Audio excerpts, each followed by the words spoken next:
Bond demon कहती है तो डीमन हंटर के ऑर्गेनाइजेशन ऐसी है जहाँ कैम्बियन, मिक्स ब्लड डीमन, सभी तरह के मिश्रित और वाहियात नस्ल वाले एक साथ काम करते हैं और इसका रैंक अननोन है। तभी बॉन्ड डीमन को स्मेल आता है और वो कहती है ये स्मेल कैसी है। यहाँ एक और भी है। इससे कैन को कुछ समझ में नहीं आता और कैन सोचता है ये डीमन ना केवल यहाँ अचानक आ गया है बल्कि इसे देखकर उनके जैसा ही लग रहा है। और बॉन्ड डीमन अपने हाथ से बॉन्ड को हटाते हुए कहती है खैर जो भी हो मुझे इन सबसे कोई फर्क नहीं पड़ता। फू सोचती है ये डीमन देखने से उस रिपोर्ट के जैसा ही लग रहा है और उसको देखते हुए कहती है इसके भी होन नहीं है। फू डीमन से कहती है इतने ध्यान से देखने के बाद भी तुम्हारे होन के दर्शन नहीं हो पा रहे, तुम भी कोई डीमन क्यों न हो क्या। बॉन्ड डीमन कहती है होन और अपने बाल को हटाते हुए कहती है वो तो मेरे लंबे और घने बालों की मेहरबानी से छुप गई है। और उनसे कहती है मैं सीधे मुद्दे पे आती हूँ, मेरे हवाले कर दो रिजेनेक्शन डीमन को। फू अपने हाथ की हड्डी चटकाते हुए कहती है भूल जाओ, आज से मिस्टर गेजल की सुरक्षा का जिम्मा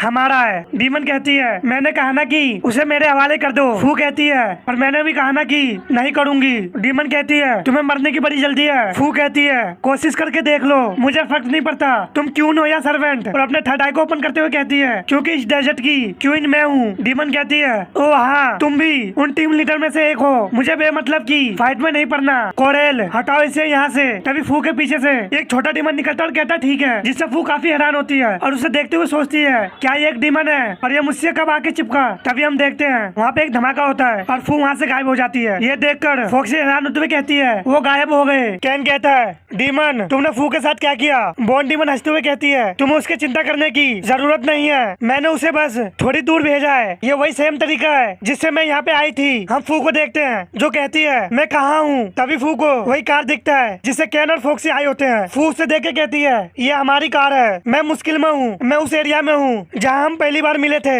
हम कितने दूर टेलीपोर्ट हुए। और डीमन को देख के कहती है ये एक डायमेंशनल डीमन है। और फू कहती है मुझे अपने करंट कंडीशन में जाने के लिए कुछ समय लगेगा। वो डीमन काफी स्ट्रॉन्ग लग रही थी, तुम दोनों अपना ख्याल रखना। और हम बॉन्ड डीमन को देखते हैं जो अपने हाथ पे नुकीला बोन लगा लेती है और उससे फॉक्सी पे हमला करती है, जिससे फॉक्सी के चेहरे पे हल्का सा कट लग जाता है और फॉक्सी इससे गुस्सा हो जाती है। तभी कैन फॉक्सी के पीछे से निकलता है और डीमन को जबरदस्त पंच मारता है जिससे डीमन दूर जाती है। और कैन अपने हाथ को देख के कहता है तुम्हारी एबिलिटी काफी कंफर्टेबल है, मुझे इससे जलन हो रहा है। हम डीमन के चेहरे को देखते हैं, क्रैक आ जाता है और कैन कहता है क्या तुम्हारा डिफेंस ओमनीपोटेंट है। फॉक्सी कहती है अच्छे से लड़ो, तुम हमारे साथ कब तक खेलोगी। डीमन कहती है तुम जैसे बदबूदार मिक्स नस्ल के लोग कितने अच्छे हो सकते हैं, मैं यही सोच रही थी, लेकिन तुम दोनों मेरी उम्मीद से बेहतर हो। फिर भी इससे ये नहीं बदल जाएगा कि तुम एक छोटे बच्चे हो जो एक होर्न भी ग्रो नहीं कर सकता। कैन इससे भड़क जाता और स्माइल करते हुए कहता है तुम भी सेम हो उनके तरह जो होर्न को लेकर बड़ी बड़ी हाँक रहे थे।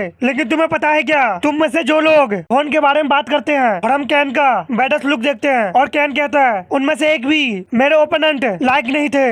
नेक्स्ट सीन में ब्लू एनर्जी को देखते हैं जो अचानक ही गायब हो जाता है। इससे बॉन्ड डीमन हंसने लगती है। तभी कैन को देख के कहती है वो क्या था। और हम कैन को देखते हैं जो अपने हाथों को देख के हैरान होता है और सोचता है मेरे नेल्स डीमन की तरह दिख रहे हैं। और ब्लू फ्लेम रिलीज करने से मेरे बॉडी में भी चेंज आया है, उस दिन जो मुझे लगा था वो सही था। तभी बॉन्ड डीमन कहती है तुम्हें फोकस की जरूरत है। ये सुनकर कैन हैरान होता है और बॉन्ड डीमन हमला करने को तैयार होती है और कहती है एक लेडीज के दिल की धड़कनें बढ़ाकर उसे इस तरह इंतजार करवाना बुरी बात होती है। अब देखते हैं कि तुम्हें क्या चेंज हुआ है। और बोन से जाइंट हैंड बनाती है और कैन पे अटैक कर देती है। फॉक्सी चिल्ला के कहती है कैन केयरफुल रहना और सोचती है मैं जानती थी आज तक हमने जो स्किल देखे हैं वो तो बस टेलर है। कैन अपने कपड़े पे हाथ रखता है और कहता है क्यों नहीं, अगर तुम्हें यही चाहिए तो। और अपने कपड़े को निकाल के फेंक देता है और हाथ का हड्डी चटकाते हुए अपने मुंह में ब्लू फ्लेम इकट्ठा करता है और कहता है ये टेक्निक काफी यूजफुल होता है। और ब्लू फ्लेम का बीम जाइंट हैंड पे थ्रो करता है जिससे हैंड का टुकड़े टुकड़े हो जाता है। बॉन्ड डीमन हंसते हुए कहती है फिल्म सच में चेंज हो गई है, ये अब और भी ज्यादा पावरफुल हो गई है और इसमें विस्फोटक गुण भी है, ये तो अमेजिंग है। और काफी स्पीड से कैन के पीछे आ जाती है और कहती है तुम अपने एबिलिटी को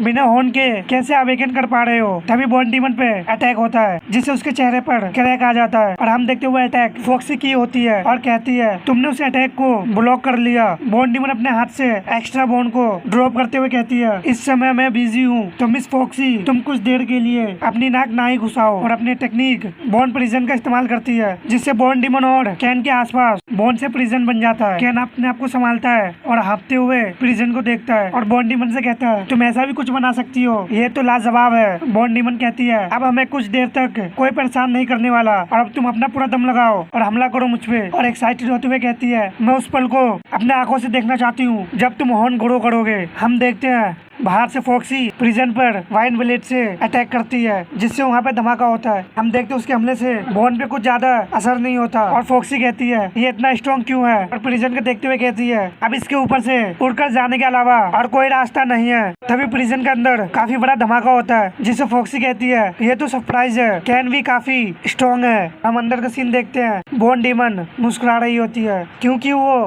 कैन के हमले को काफी आसानी से डॉज कर लेती है। और हम देखते हैं कैन हाफ रहा होता है और बॉन्ड डीमन भी थोड़ा बहुत हाफ रही होती है और कहती है तुम्हारे बॉडी में डीमन ब्लड बह रहा है, तो ये तो तय है कि तुम्हारे हॉर्न ग्रो जरूर होंगे। लगता है तुम इंसानों के बीच पले बड़े हो, इसलिए तुमने अपनी पावर का अच्छे तरह से यूज करना सीख ही नहीं पाए। और वो कैन से कहती है डांस का समय आ गया है और कहती है मेरी कठपुतलियों। तभी जमीन से कई सारे स्केलेटन निकलते हैं। कैन काफी गुस्से में आ जाता है और कहता है तुम्हें इस तरह किसी स्ट्रगल के फाइट करते देखकर मुझे जेलस हो रही है, क्योंकि मुझे तो केवल अपने बॉडी का यूज करके ही फाइट करना आता है। और वो सारे स्केलेटन कैन पे हमला करने वाले होते हैं। तभी कैन फायर पंच एक्सप्लोजन से उन सभी पर अटैक करता है और एक ही पंच में सारे स्केलेटन के टुकड़े टुकड़े हो जाते हैं। बॉन्ड डीमन इससे इम्प्रेस होती है और कहती है ये तो अमेजिंग है। और कैन से कहती है अगर तुम प्रोगेटरी में पले बड़े होते तो अब तक कम से कम जनरल तो बन ही जाते, और तुम जैसे स्ट्रॉन्गेस्ट के लिए मुझे भी बुरा फील हो रहा है कि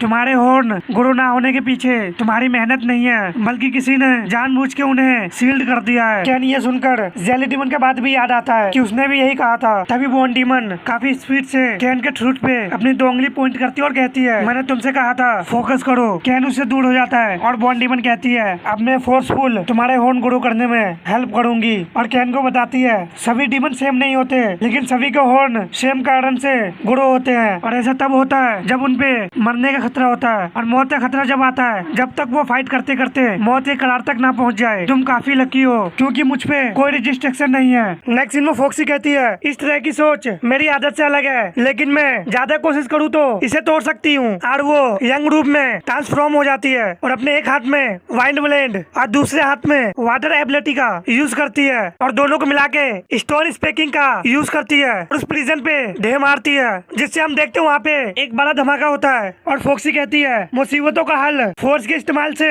निकालना ही मेरी खासियत है। और आगे की ओर बढ़ते हुए कहती है कैन तुम अच्छे से तो फाइट कर रहे हो ना। तभी फॉक्सी अपने सामने देख के काफी हैरान होती है और हम देखते हैं कैन को बॉन्ड डीमन ने जकड़ लेती है और बॉन्ड डीमन फॉक्सी को देख के स्माइल करती है। और हम कैन के हालत को देखते हैं। दूसरी ओर देखते हैं लिलिम कहती है ठीक है सवाल पूछना शुरू करो, क्योंकि आज मेरा मूड एकदम मस्त है, इसलिए मैं जो भी जानती हूँ वो सब बताऊंगी, जो पूछना है पूछ डालो। और हम देखते हैं लिलिम हाथ को पकड़ चुकी होती है और गुसेल कहती है तुम दोनों एक दूसरे के इतने करीब कब से हो गए। लिलिम कहती है हम आज से ही डेटिंग कर रहे हैं। और मैक्स को देखते हैं जो एकदम सख्त लौंडा बना होता है और लिलिम कहती है इस तरह चिपक कर खड़े रहना आम बात है ना। मैक्स भी उसके बात में हामी मिला रहा होता है और गुसेल कहती है आंखों से तो ये रोता हुआ लग रहा है और कहती है तो ठीक है मुझे ये बताओ आखिर रजिस्ट्रिक्शन होने का क्या मतलब होता है। लिलिम कहती है रजिस्ट्रिक्शन का मतलब रजिस्ट्रिक्शन ही है, जनरल या उससे हाई लेवल के औहदे वाले डीमन की पावर इंसानों को दुनिया में सीमित होती है। तुम्हें मुझ पर से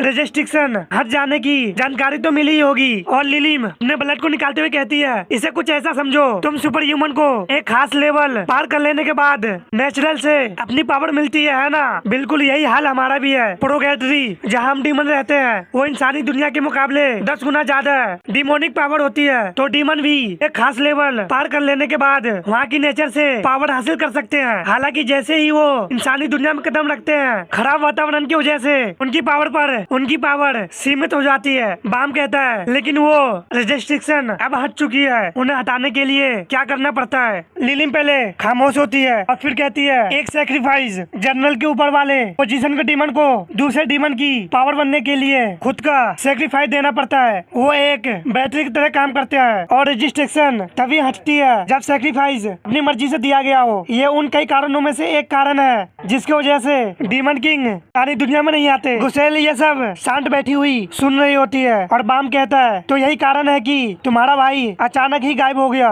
तुम हमें डीमन किंग के बारे में तो बता ही चुकी हो, लेकिन ये जनरल क्या भला है? लिलिम कहती है एक जनरल वो पावरफुल डीमन होता है जो डीमन किंग की सेना को चलाता है। दूसरे शब्दों में जो डीमन किंग के बाद सबसे स्ट्रॉन्ग होते हैं और वो वही होते हैं जिसमें किंग को चैलेंज देने की काबिलियत होती है। तभी गुसेल कहती है अगर बात केवल स्ट्रॉन्ग की हो तो जनरल और डीमन किंग में उतना कोई अंतर नहीं होता है ना, तो कोई और बात भी होनी चाहिए है ना। लिलिम आंख मारती है और कहती है उनमें अंतर होता है और वो अंतर होता है पाप। गुसेल कहती है पाप। लिलिम कहती है 7 डीमन किंग के 7 डेडली पापों का कलंक है। अगर कोई डीमन किंग को चैलेंज देकर जीत जाता है तो वो इस चिन्ह को अपनाकर खुद नया किंग बन सकता है। एक बार उसके पास ये चिन्ह आ जाए तो उनकी पावर से जनरल को छोड़कर सभी डीमन में फाइट करने की इच्छा खत्म हो जाती है। वो सच में डीमन को काबू में करने वाले बन जाते हैं। इससे मैक्स भी थोड़ा हैरान होता है और कहता है तो बात यहाँ स्ट्रॉन्ग की नहीं थी। अब बात समझ में आ रही है कि उस दिन ग्लटनी किंग को देखते ही उन दोनों की हालत वैसे क्यों हो गई थी।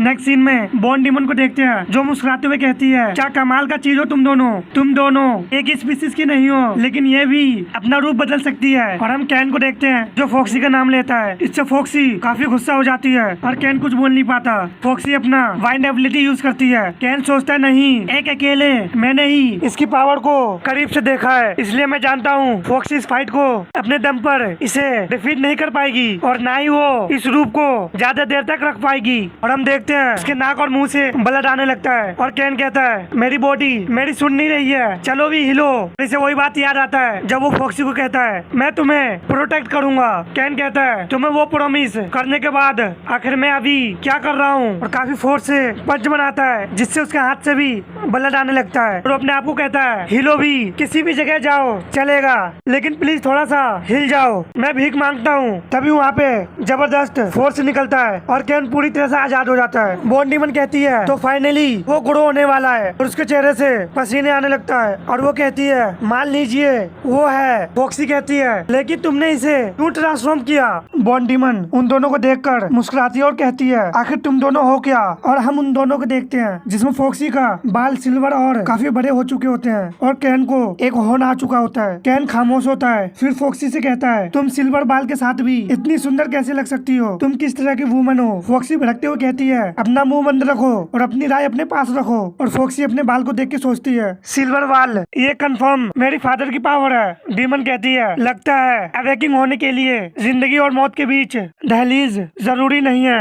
मैंने सोचा भी नहीं था कि तुम दोनों एक ही साथ अवेकिंग हो जाओगे। अब ये मत कहना कि तुम दोनों एक दूसरे को पसंद करते हो। कैन ब्लश करते हुए कहता है तो इस विच को भी दिखाई दे रहा है, बिल्कुल हम एक दूसरे को। तभी फॉक्सी शर्माते हुए और डीमन में भड़कते हुए कहती है मैं पसंद करूंगी और वो भी इस निकम्मे उल्लू के पत्ते को, इस जन्म में तो कतई नहीं। इससे कैन को झटका लगता है और वो सैड होते हुए कहता है सही कहा, मेरे जैसा कोई तुम जैसे को पसंद करने की हिम्मत भी कैसे कर सकता है? मुझे अपनी जगह का नहीं पता। फॉक्सी कैन पे भड़कते हुए कहती है मुंह लटकाने की जरूरत नहीं है, तुम्हें नहीं पता कि कल को क्या हो जाए, बस आगे बढ़ो। कैन खुश होते हुए कहता है और अगर मुझे कभी भी पता नहीं चला तो? फॉक्सी कहती है अभी मेरा मूड खराब है, ऐसे हवा में उड़ने की जरूरत नहीं है। इससे कैन दोबारा सेट हो जाता है और डीमन कहती है तुम दोनों अवेकन हो गए हो, ये तो अच्छा हुआ। कैम्बियन में डिमोनिक पावर है और तुमने हॉर्न ग्रो में कामयाबी हासिल कर ली है और उस हाफ बीस्ट में मिथिकल बीस्ट की पावर समाहित है और तुमने तो अपने बाल भी सिल्वर रंग के कर लिए हैं। फॉक्सी सोचती है सिल्वर जैसे बाल, मुझे नहीं पता कि क्या बदला है, लेकिन एक बात तो तय है। तभी कैन सोचता है मेरे अंदर एनर्जी ओवरफ्लो बह रही है। तभी कैन से पर्पल फायर निकलता है। फॉक्सी भी सोचती है पर्पल। बॉन डीमन भी ये देख के सोचती है जिस फायर को सबसे हाई लेवल वाले डीमन यूज कर सकते हैं, इसके जैसे मिक्स ब्रीड वाले कैसे हैंडल कर पा रहा है। और हम देखते हैं कैन अभी भी पर्पल फायर का यूज कर कर रहा होता है। तभी वहाँ पे एक बड़ा धमाका होता है और कैन खुश होते हुए कहता है, फू हम बचकर भागने में कामयाब हुए। तभी डीमन कहती है, कैम्बियन एक बात बताओ, तुम्हारे पेरेंट्स में से डीमन कौन थे? कैन कहता है, मैं एक अनाथ हूँ, मैं नहीं जानता अपने पेरेंट्स के बारे में, और हाँ मेरा नाम कैन है, मुझे बार बार कैम्बियन मत बुलाओ। और डीमन कहती है, लगता है तुम्हें पता नहीं, लेकिन अभी अभी जो फ्लेम अचीव किया है उन्हें प्रिजन फ्लेम कहते हैं। और हम देखते हैं वाइन ब्लेड से डीमन पे हमला होता है और वहाँ पे जबरदस्त धमाका होता है। कैन कहता है, प्रिजन फ्लेम। फॉक्सी अपने बड़े हुए पावर को देख के कहती है, कमाल है, ये सेम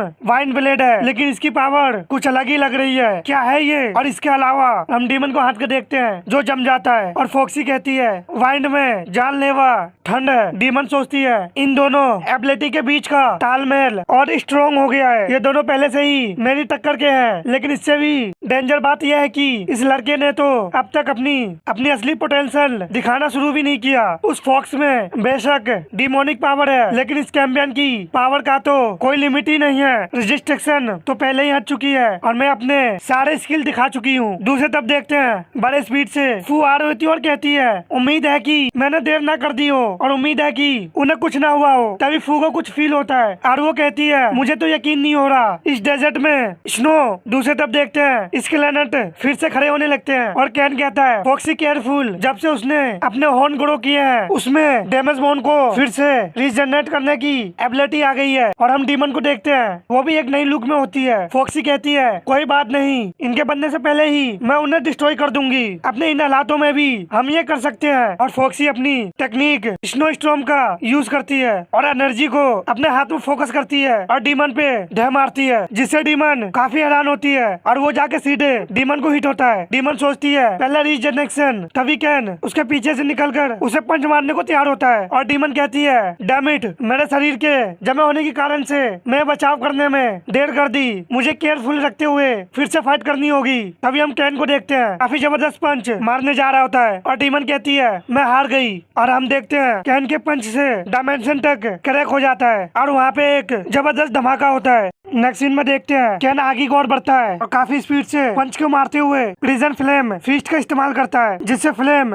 डीमन की ओर काफी स्पीड से बढ़ता है। डीमन फ्लेम को देख के कुछ कर नहीं पाती और उससे डायरेक्ट हिट हो जाती है और डीमन सोचती है, क्या ये मेरा अंत है? और हम डीमन का फ्लैशबैक देखते हैं। कोई कहती है, मैं तुम्हें अपनी सोल देती हूँ, तुम्हें किंग को ढूंढना होगा बहन। और नेक्स्ट सीन में किंग को देखते हैं जो हंस रहा होता है और कहता है, तुम आ गई। तभी डीमन का आँख खुलता है और कहती है, मैं यहाँ नहीं मरने वाली, और अपने आप को बोन से कवर करने लगती है। दूसरी ओर रीजनरेशन डीमन को देखते हैं जो माउंटिंग से लटक रहा होता है और फ्लेम को देख के कहता है, ये तो कमाल है। तभी डायमेंशन क्रैक होता है और वहाँ पे जबरदस्त धमाका होता है। धमाका हटने के बाद हम बोन के टुकड़े को देखते हैं और कैन अपने टेक्निक को बंद करता है और डीमन को उड़ाने लगता है। और हम डीमन को देखते हैं वो तभी खून की खांसी करती है और कैन कहता है, तुम अभी भी जिंदा हो, जवाब नहीं तुम्हारा। फॉक्सी भी खुश होते हुए कहती है, अभी अभी तुमने 2 हमले झेल लिए, ये मजाक नहीं है। डीमन कहती है, क्या बकवास कर रहे हो तुम दोनों, मैं केवल अपनी बोन को ही दोबारा ग्रो कर सकती हूँ, इसके अलावा मेरे शारीरिक चोट या मेरे शरीर पर होने वाले असर बिल्कुल तुम्हारे जैसे होते हैं। इसका मतलब मैंने अपनी सारी पावर झोंक दी है, अब मैं हिल भी नहीं सकती। तभी वहाँ पे कोरेन आता है और कहता है, मिस ईव, मेरे ख्याल से आपको अभी के लिए थोड़ा आराम करना चाहिए, मैं आपको वापस ले चलता हूँ। डीमन कहती है, तुमने अपना नाम कैन बताया था ना, ये इतना भी बुरा नहीं है। और सोचती है दूसरे टीम के लीडर के लिए भी कुछ छोड़ना होगा। मुझे यकीन नहीं हो रहा कि और भी स्ट्रॉन्गेस्ट डीमन हंटर है, अगर इनकी ऑर्गेनाइजेशन ने इन दोनों का सही यूज कर लिया तो ये लोग उस डीमन से छुटकारा पा सकते हैं। और उनको अपना नाम बताते हुए कहती है, मेरा नाम ईव है, अगली बार मिलते हैं। और हम देखते हैं डीमन वहाँ से गायब हो जाती है। हम देखते हैं कैन काफी थका हुआ था और कहता है, फाइट खत्म हो गई, ये फाइट तो सच में खतरनाक थी। तभी कैन को किसी का आने का आवाज आता है और वो उसके तरफ देखता है। हम देखते हैं वो फू होती है। कैन कहता है, फू फाइट खत्म हो गई। फू इससे थोड़ा हैरान होती है और फिर उन दोनों को झपटते हुए कहती है, तुम दोनों ठीक हो, जिससे वो दोनों का हालत काफी खराब होने लगता है। और फॉक्सी कहती है, मैं सांस नहीं ले पा रही। और फू गैजल से कहती है, माफ करना, लेकिन मैं बहुत खुश हूँ कि तुम भी ठीक हो। गैजल कहता है, हाँ ये सब इन दोनों की मेहरबानी से हो पाया है, तुमने सच में अकेले अपने पावर के दम पर उस डीमन को मार दिया, तुम दोनों लाजवाब हो। कैन कहता है, वैसे बीच में थोड़ा मुसीबत झेलनी पड़ी, लेकिन अंत में प्यार की ताकत से जीत हमारी हुई। फॉक्सी शर्माते हुए कहती है, मेरे सामने ये बकवास मत करो, जिससे कैन दोबारा सैड हो जाता है। और नेक्स्ट सीन में गोसेल का घर का देखते हैं। गैजल कहता है, ठीक है, अब मैं तुम्हें ठीक करूंगा।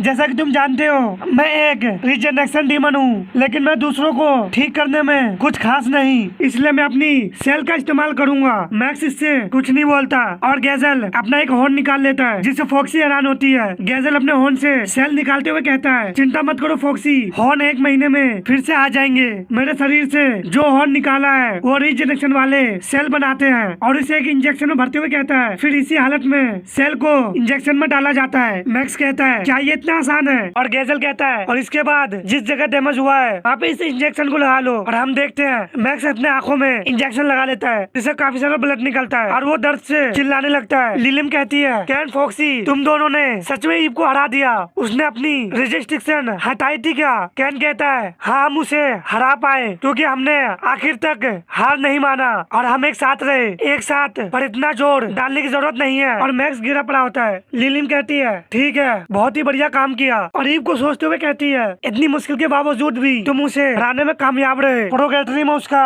बहुत नाम था। ये तो उस दिन भी नॉर्मल मिक्स ब्राइट वाले नहीं दिख रहे थे, लेकिन तभी कैन फॉक्सी को आंख मारता है, जिससे फॉक्सी का पसीना आने लगता है और कहती है, ऐसा मत करो। और लिलिम कहती है, वैसे मैं बता दूं, इस सैटरडे मैं मैक्स के साथ अपनी पहली डेट पे जा रही हूँ, लेकिन क्योंकि मैं एक लड़की हूँ इसलिए मुझे थोड़ा शर्म आ रही है। क्यों ना तुम दोनों हमारे साथ चलो और इसी बहाने डबल डेट हो जाएगी। कैन कहता है, डबल डेट पर हमें जरूर जाना चाहिए, चलो ना चलते हैं, हमें जाना ही होगा। बेचारी फॉक्सी कहती है, तुमने ये फैसला खुद ही कैसे कर लिया और तुम दोनों ने डेटिंग कब से शुरू कर दी? इससे कैन भी सोचने लगता है। तभी कैन फॉक्सी से पूछता है, आज कौन सा दिन है? फॉक्सी कहती है, फ्राइडे। इससे उन दोनों को समझ में नहीं आता। नेक्स्ट सीन में किसी को जाते हुए देखते हैं और यार कोई नहीं, ईव होती है जो काफी हाफ रही होती है। तभी कोरेन कहता है, मिस ईव, मैं जानता हूँ कि आपको कैसा लग रहा है, लेकिन इस समय आप काफी कमजोर हैं। आपको सबसे पहले खुद को ठीक होने का इंतजार करना चाहिए। ईव कहती है, तुम कितने अच्छे हो कोरेल, लेकिन मेरे उस रीजनरेशन डीमन को ना पकड़ने के कारण सारे काम में देरी होने वाली है। मुझे जितनी जल्दी हो सके अपना अगला कदम तैयार करना होगा। फिर वो चुप हो जाती है और अपने सामने की ओर देखती है तो उसे कोई दिखता है और हम देखते हैं एक ग्लटनी किंग होता है, जिसे उसको आंखों में आंसू आ जाता है। लेकिन ग्लटनी किंग लाल टपकाते हुए उस पर हमला बोल देता है। कोरल काफी घबराते हुए ईव का नाम लेता है, लेकिन ईव अपने हाथ को आगे बढ़ाते हुए कहती है, न जाने कब से मैं तुम्हारी तलाश कर रही थी माय प्रिंस। और हम ब्लड के छींटे को देखते हैं। नेक्स्ट सीन में कमांडर का सीन देखते हैं और वो कहता है, हाल ही में मुझे काफी परेशान करने वाली न्यूज सुनने में मिल रही है। डीमन के जनरल रीजनरेशन डीमन को हासिल करना चाहते हैं, लेकिन हम नहीं जानते कि क्यों। वो इसका ठिकाना जानते थे, इसके बारे में डीमन हंटर तक को मालूम नहीं था। मैं ये मानना तो नहीं चाहता, लेकिन इसका एक ही मतलब हुआ कि हमारे बीच एक गद्दार है। साथ ही ब्लड डीमन ने हमें जो भी जानकारी दी है उसके हिसाब से डीमन किंग केवल एक ही कारण से इंसानी दुनिया में कदम नहीं रखते, क्योंकि यहाँ उनकी पावर पर लिमिट लग जाता है। इस सब के अलावा हमारे हाथ एक और नई जानकारी लगी है मिक्स ब्लड वाले के बारे में। डीमन के उल्टे हमारी दुनिया में उनकी पावर पर लिमिट वाले नियम लागू नहीं होता, तो इससे तो डीमन किंग से भी ज्यादा खतरनाक हुआ ना। तुम्हारा क्या कहना है? फर्स्ट ब्रांच मैनेजर कहता है, सच कहूँ तो मैं इनमें से किसी को भी हेल भेज सकता हूँ, अगर तुम मुझे पूरी तरह का छूट दे दो, तो चाहे वो गुसेल क्यों ना हो। नेक्स्ट सीन में गुसेल का घर का सीन देखते हैं। फॉक्सी कहती है, एक दिन पहले डैड का फैसला किया था। हम देखते फॉक्सी काफी ब्लश कर रही होती है। मेरे ख्याल से ये ठीक होना चाहिए। और हम फॉक्सी को नॉर्मल ड्रेस में देखते हैं जो काफी सुंदर लग रही होती है। और लिलिम कहती है, तुम कितनी प्यारी लग रही हो, तुम तैयार हो? और हम देखते हैं लिलिम और भी प्यारी लग रही होती है। और लिलिम शर्माते हुए कहती है, मुझे तो बस उस पल का इंतजार है जब लड़के हमें देखेंगे और उनके मुंह लाल हो जाएंगे। फॉक्सी सोचती है, लाल तो तुम्हारा मुंह हो रहा है। कैन कहता है, क्या तुम दोनों का चक्कर नहीं चल रहा? कितने काबिल हो, मुझे तो मुझसे प्यार करने के लिए लड़कियों को पैर पकड़ने पड़ते हैं। मैक्स कहता है, मेरे साथ पहली बार कुछ ऐसा हो रहा है, इसलिए। तभी कैन कहता है, बस करो, मुझे तुम्हारे प्यार के किस्से नहीं सुनने। इससे मैक्स हैरान होता है और कैन कहता है, तुम दोनों आ गए। और हम उन दोनों को देखते हैं जो उन्हें हाय कहती है। कैन तो बावला होते हुए कहता है, मिस फॉक्सी, इस ड्रेस में तुम तो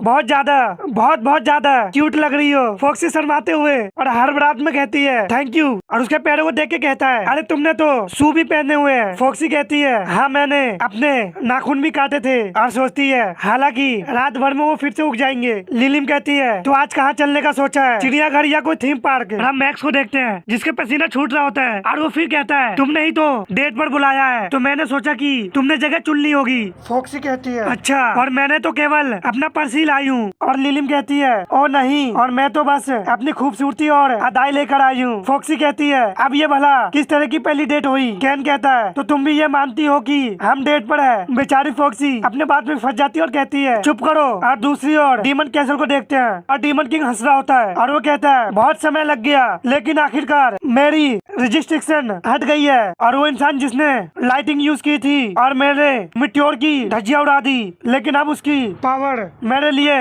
काफी साबित नहीं होगी। सुनो सभी, जंग शुरू हो चुकी है।